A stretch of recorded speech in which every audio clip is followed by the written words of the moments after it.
দাদা একটা টিকিট দেন তো। কোথায় যাবে? মায়াপুর। মায়াপুর? এই নিন, তাড়াতাড়ি যান, এক্ষুনি বাসটা ছেড়ে দেবে। কত? 200 টাকা।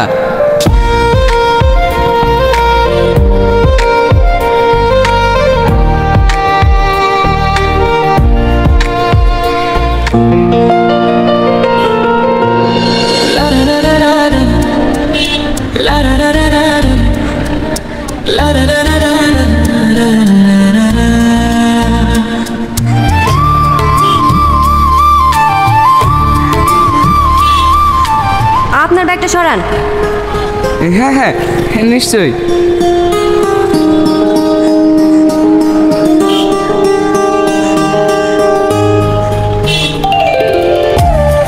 একটু সরে বসুন।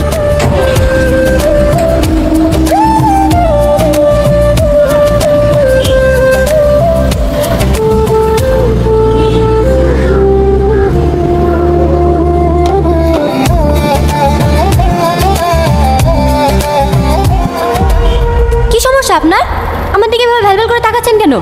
মেয়ে দেখলে চোখ চোখানো উঠে পড়ে নাকি? টিকিট টিকিট টিকিট টিকিট দেখি। এটা তো এই বাসের টিকিট না। এই বাসের টিকিট না? না। তাহলে? আপনার বাসটা আমাদের বাসের একটু আগে বেরিয়ে গেছে।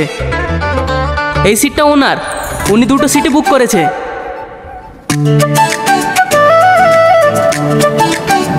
সরি, আমি চলে যাচ্ছি। ইটস ওকে, আপনি চাইলে এখানে বসতে পারেন, আমার কোনো আপত্তি নেই। আপনি যেমনটা ভাবছেন আমি তেমন ছেলে না।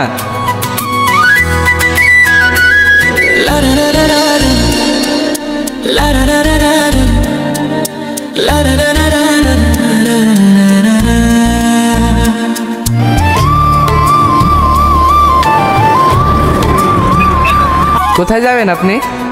মায়াপুর। তাহলে তো ভালোই হলো, একসঙ্গে ট্রাভেল করা যাবে। আমিও ওখানেই যাচ্ছি। মায়াপুরের কোথায় যাচ্ছেন আপনি? জমিদার বাড়ি।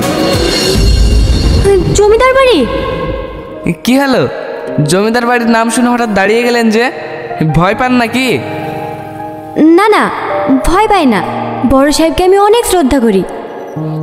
আর তাছাড়া আপনি ওই বাড়ির ছেলে, আপনার পাশে বসে আমি যেতে পারি? আপনি ভুল ভাবছেন, আমি ওই বাড়ির ছেলে না। তাহলে আপনি ওই বাড়িতে কি করতে যাচ্ছেন? আমি একজন ইলেকট্রিশিয়ান। জমিদার বাবু বলছিল ওই গ্রামে নাকি কারেন্টের খুব সমস্যা, তাই জমিদার বাড়ি যাচ্ছি। আর আপনি? আমার ওই গ্রামেই বাড়ি।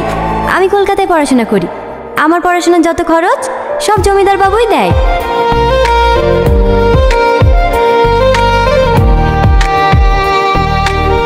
নাও। না না, ঠিক আছে। আরে নেও না, খুব ভালো খেতে।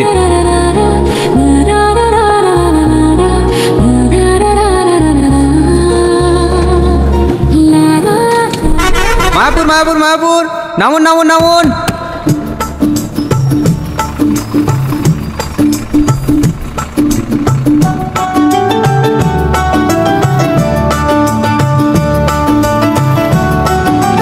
ওই তো জমিদার সাহেবের গাড়ি। আপনাকে নিতে এসেছে নাকি? হ্যাঁ, আমি তো এই গ্রামের কিছুই চিনি না, তাই জমিদার সাহেব গাড়ি পাঠিয়ে দিয়েছে মনে হয়। ঠিক আছে, যান তাহলে। তুমি হেঁটে যাবা? হ্যাঁ। তুমিও এসো আমার সাথে। না না, আমি হেঁটেই চলে যাব।